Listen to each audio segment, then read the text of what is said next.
ఓం మహాగణాధిపతయే నమః. ఓం గురుభ్యో నమః. ఓం శ్రీమాత్రే నమః. పరమేశ్వర స్వరూపమైనటువంటి జ్యోతిష, వాస్తు మరియు ఇతర అనేకమైనటువంటి శాస్త్రములను మనకు అందించినటువంటి మహర్షులకి నమస్కారం. హయగ్రీవ హయగ్రీవ హయగ్రీవేతి యో వదేత్ తస్య నిస్సరతే వాణి జహ్నుకన్యా ప్రవాహవత్. అరుణాం కరుణాతరంగితాక్షీం ధృతపాశాంకుశపుష్పబాణచాపాం అనిమాదిభిరావృతాం మయూకైః అహమిత్యేవ విభావయే భవానీం. శ్రీమాత్రే నమః. ప్రేక్షకులకి ఆ లలితాంబిక అమ్మవారి యొక్క అనుగ్రహం పరిపూర్ణంగా కలగాలని మనస్ఫూర్తి కోరుకుంటూ మనం ఈరోజు శని వక్రగతి వల్ల ద్వాదశ లగ్నాల వారికి మరియు ద్వాదశ రాసుల వారికి, లగ్నం తెలియని వారి రాశిని చూసుకోండి, ఏ విధమైనటువంటి లాభములు ఉంటాయి మరియు పర్టికులర్ లగ్నం వాళ్ళు ఏ రెమెడీ చేసుకుంటే బాగుంటుంది అనేటువంటి విషయాలను ఇప్పుడు మనం తెలుసుకుందాం. తులాలగ్నము, తులారాశి. మీకు ఈ శని యొక్క వక్రగతి అనేటువంటిది మొట్టమొదటిగా లాభం ఏమిస్తుంది, జాగ్రత్తలు ఏం తీసుకోవాలో చెప్తాను. లాభం అనేటువంటిది ఇన్సూరెన్సెస్ మూలంగా మీరు ఏదైనా ఒక విషయాన్ని కనిపెట్టడం ద్వారా, పిహెచ్డీస్ చేయడం ద్వారా, తండ్రి గారి ఆస్తికి సంబంధించినటువంటివి ఏవైతే వివాదాలు ఉన్నాయో ఆ యొక్క వివాదాలు తొలగడం ద్వారా గతంలో చేసిన ఇన్వెస్ట్మెంట్స్ ఇప్పుడు కొద్దిగా ఆ యొక్క ఇన్వెస్ట్మెంట్స్ రిలేటెడ్ సంబంధించినవి కొంతవరకు ఫలకృతం అవ్వడం అనేటువంటిది చూపిస్తుంది. అలాగే ఇప్పుడు చూడండి, కొంతమంది ఆర్ట్ రిలేటెడ్ సంబంధించినవి నేర్చుకుంటూ ఉంటారు. ఆర్ట్ రిలేటెడ్, డిజైనింగ్ రిలేటెడ్, ఇట్లాంటివి అలాంటివి ఎవరైతే నేర్చుకొని చేస్తూ ఉంటారో వాళ్ళకి లాభదాయకంగా ఉంటుంది. కాకపోతే మీ యొక్క తులాలగ్నానికి పంచమంలో ఉండే శని 4లోకి వస్తున్నాడు కాబట్టి 4వ స్థానం అనేటువంటిది అర్ధాష్టమ శనిగా చెప్తూ ఉంటారు. కాబట్టి అర్ధాష్టమ శని ప్రభావం ఒక 50% పనిచేస్తూ ఉంటుంది, మొత్తం రాలేదు కాబట్టి. ఆ 50% వాళ్ళు ఏమిటి జాగ్రత్తలు అంటే, కొంచెం కన్స్ట్రక్షన్ చేసేటప్పుడు, వాహనం మీద వెళ్ళేటప్పుడు, కన్స్ట్రక్షన్ రిలేటెడ్ సంబంధించిన విషయంలో కొంచెం మీరు ఎవరికైతే కాంట్రాక్ట్ ఇస్తారో లేదా లేబర్స్ని పెట్టి వర్క్ చేసుకునేటప్పుడు వాళ్ళు కొంత స్లోగా చేస్తూ ఉంటారు. ఎందుకంటే బికాజ్ ఆఫ్ శని యొక్క ప్రభావం వల్ల. మరి ఫైనాన్షియల్ మ్యాటర్స్ విషయంలోని జాగ్రత్తగా ఉండాలి తులాలగ్నం వారు. వివాహ నిర్ణయాలు, పార్ట్నర్స్ని మీ యొక్క జీవితంలో ఇన్వైట్ చేసేటువంటి అంశాల్లోని, మరియు ఎవరికైనా మధ్యవర్తిత్వంగా ఉంది పెద్ద మొత్తంలో అప్పులు ఇప్పించేటప్పుడు, తీసుకునేటప్పుడు సంతకాలు చేసేటువంటి అంశాల్లో, అందులో ముఖ్యంగా సిబ్లింగ్ వరుస వాళ్ళు, లేకపోతే మీకు ఎవరైనా గైడ్ చేసే వాళ్ళుగా అనిపిస్తూ వాళ్ళ ద్వారా మీరు కలిగేటువంటి ఇబ్బంది, ఇటువంటివి చూపిస్తున్నాయి. అలాగే మరొక విషయం ఏంటంటే, ఇక్కడ ఈ యొక్క శని వక్రగతి వల్ల ఎటువంటి తప్పిదాలు జరుగుతాయి ఉద్యోగంలో అంటే, ప్రమోషన్స్ మీ యొక్క కంపెనీ వాళ్ళు హోల్డ్ చేసినప్పుడు ఆ హోల్డ్ చేసినటువంటి సమయాన్ని భరించలేక ఇంకో దగ్గర మారిపోదాం అనేటువంటి తప్పిదాలు చేస్తూ ఉంటారు. కాబట్టి తొందరపడి ఉద్యోగ సంబంధించిన విషయంలో ప్రమోషన్స్ ఇంకా రావట్లేదని తొందరపడి మాత్రం మారకండి. ఇది శని వక్రగతి ఎంత బలంగా పనిచేస్తుందంటే, ఎంతమంది చెప్పినా సరే మారిపోదామని చూస్తూ ఉంటారు. ఎందుకంటే ఇప్పటికీ ఇంతకాలం అయింది, వీళ్ళు ప్రామిస్ చేశారు, ఫేక్ ప్రామిస్లు చేశారు, నేను ఎందుకు ఉండాలనే భావన కలుగుతుంటుంది. ఎందుకంటే ఈ సమయంలో ఉద్యోగం లేకుండా ఖాళీగా కూర్చునేటువంటి భావన ఇస్తూ ఉంటుంది, అంటే అటువంటి ప్లాంటరీ పొజిషన్స్ని ఇస్తూ ఉంటుంది. కాబట్టి జాగ్రత్తగా ఉండాలి. ఎందుకంటే ఇక్కడ చూసినట్లయితే మీకు దశమం కంటే భాగ్య అష్టమాల్లో ఎక్కువ గ్రహాలు తిరుగుతుంటాయి. కాబట్టి ఈ విషయాల్లో జాగ్రత్తగా ఉండాలి.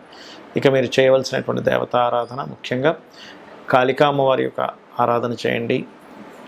మరియు మనకి ఈ నవరాత్రుల్లో కూడా మనకి వారాహి నవరాత్రులు వస్తున్నాయి, దానికి సంబంధించినటువంటి ఆరాధన చేయడం అనే విధానం మీకు బాగుంటుంది. గోవుకి క్యారెట్స్, బెల్లము, అదేవిధంగా గ్రాసము తినిపించండి. కేతు, కుజ, శని గ్రహాల దగ్గర దీపారాధన చేయండి, అనే విధాలు బాగుంటుంది. కొంతమందికి లగ్నం కానీ, రాశి కానీ, నక్షత్రం కానీ తెలియదు. అటువంటి వారు ఏ పరిహారం చేసుకోవాలి, ముఖ్యంగా అటువంటి వారు ఏ జాగ్రత్తలు పర్టికులర్గా తీసుకోవాలి శని వక్రగతిలో ఉన్నప్పుడు అంటే, దేని మీద జనరల్గా అందరికీ ఎఫెక్ట్ చూపిస్తుంటుంది అంటే, ఇన్వెస్ట్మెంట్స్. మనం ఎక్కడైనా ఒక ఇన్వెస్ట్మెంట్ చేస్తున్నప్పుడు, అది ల్యాండ్ కానివ్వండి, చదువు మీద కానివ్వండి, బిజినెస్ మీద కానివ్వండి, ఇన్వెస్ట్మెంట్ చేసేటప్పుడు కాస్త చూసి ఇన్వెస్ట్మెంట్స్ చేయాలి అనేటువంటి చూపిస్తుంది.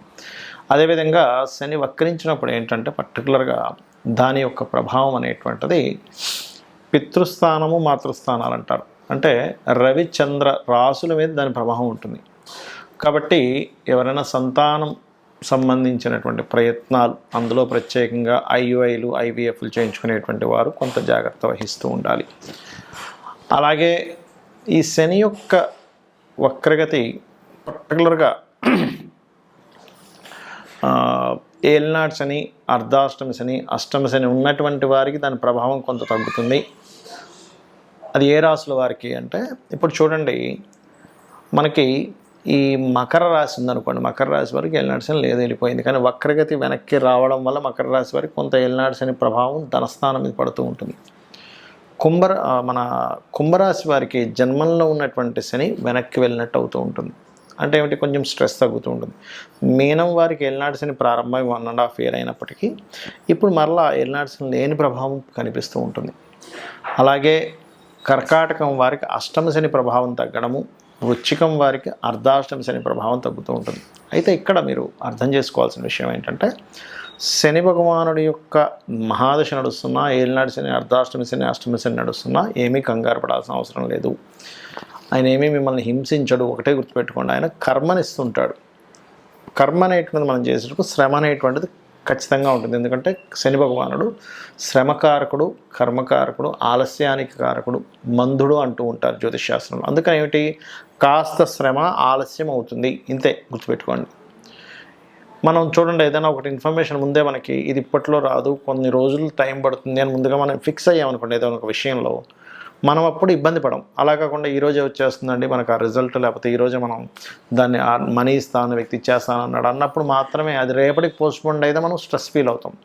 అలా కాకుండా ఓ వారం 10 రోజుల్లో వస్తుందని మనం ఫిక్స్ అయితే, ఒక రేపు వచ్చింది అనుకోండి ఆ రిజల్ట్, మనకు రావాల్సిన లాభము, అప్పుడు అదే తొందరగానే వచ్చింది అనుకుంటాం. అలా ఏంటంటే ఈ రాసుల వారు పర్టికులర్గా ఈ 4.5 నెలలు అంటే ఎవరెవరు, ఇప్పుడు ఈ మిథున రాశి వారికి అష్టమ శని యొక్క ప్రభావం పడుతూ ఉంటుంది ఈ వక్రించడం వల్ల.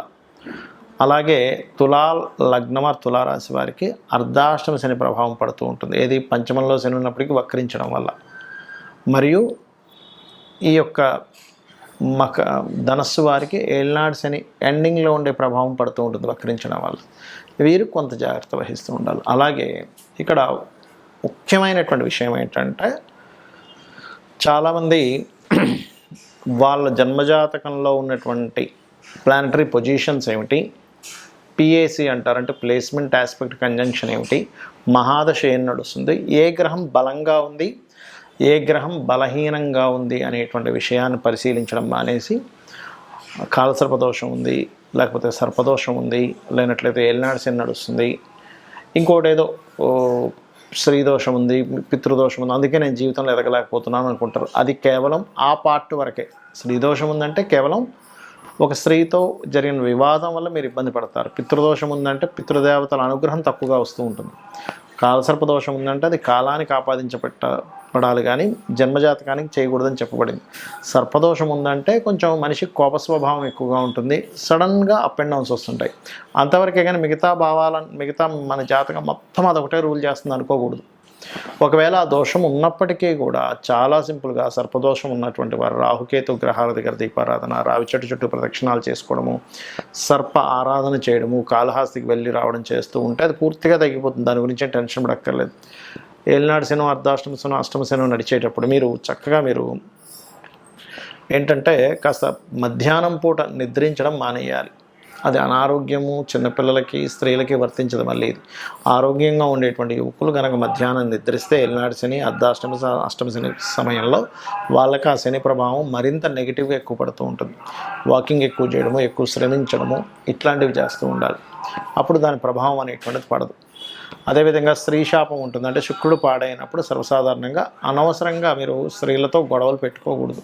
మాతృశాపం ఉన్నప్పుడు మాతృతో ఇంకా ఎక్కువ గొడవలు పెట్టుకుంటే ఆ కర్మ ఇంకా పెరుగుతూ ఉంటుంది.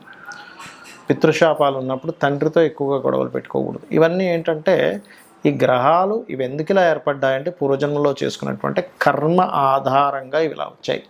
కాబట్టి దాన్ని మనం అర్థం చేసుకొని ఇంకా ఆ కర్మను పెంచుకోకుండా పోయిన జన్మలో చేసిన కర్మ వల్ల ఇలా ఏర్పడింది కాబట్టి నేను దీన్ని తగ్గించుకోవాలనుకుంటూ నిత్యము అమ్మవారి యొక్క నామాల్లో, ఉదాహరణకి ఉద్యోగ సంబంధించిన ఇబ్బంది ఉంది, ఓం మాణిక్య మకుటాకార జానుద్వై విరాజితాయే నమః, లేదా ఓం శ్రీమాత శ్రీ మహారాజ్ని శ్రీమత్ సింహాసనేశ్వరియే నమః, ఇది చేసుకుంటూ ఉండండి. అలా కాదండి ఫైనాన్షియల్గా ఇబ్బంది ఉంది, ఓం సంపత్కరీ సమారూఢ సింధుర వ్రజ సేవితాయే నమః, లేదా ఓం ధర్మాధ్యక్ష ధనాధ్యక్ష ధన ధాన్య వివర్ధినియే నమః చేసుకోండి.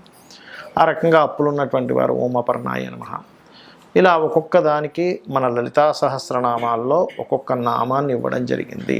తద్వారా మీరు అద్భుతమైనటువంటి యోగాన్ని మీరు పొందవచ్చు. ఇది గుర్తుపెట్టుకోండి.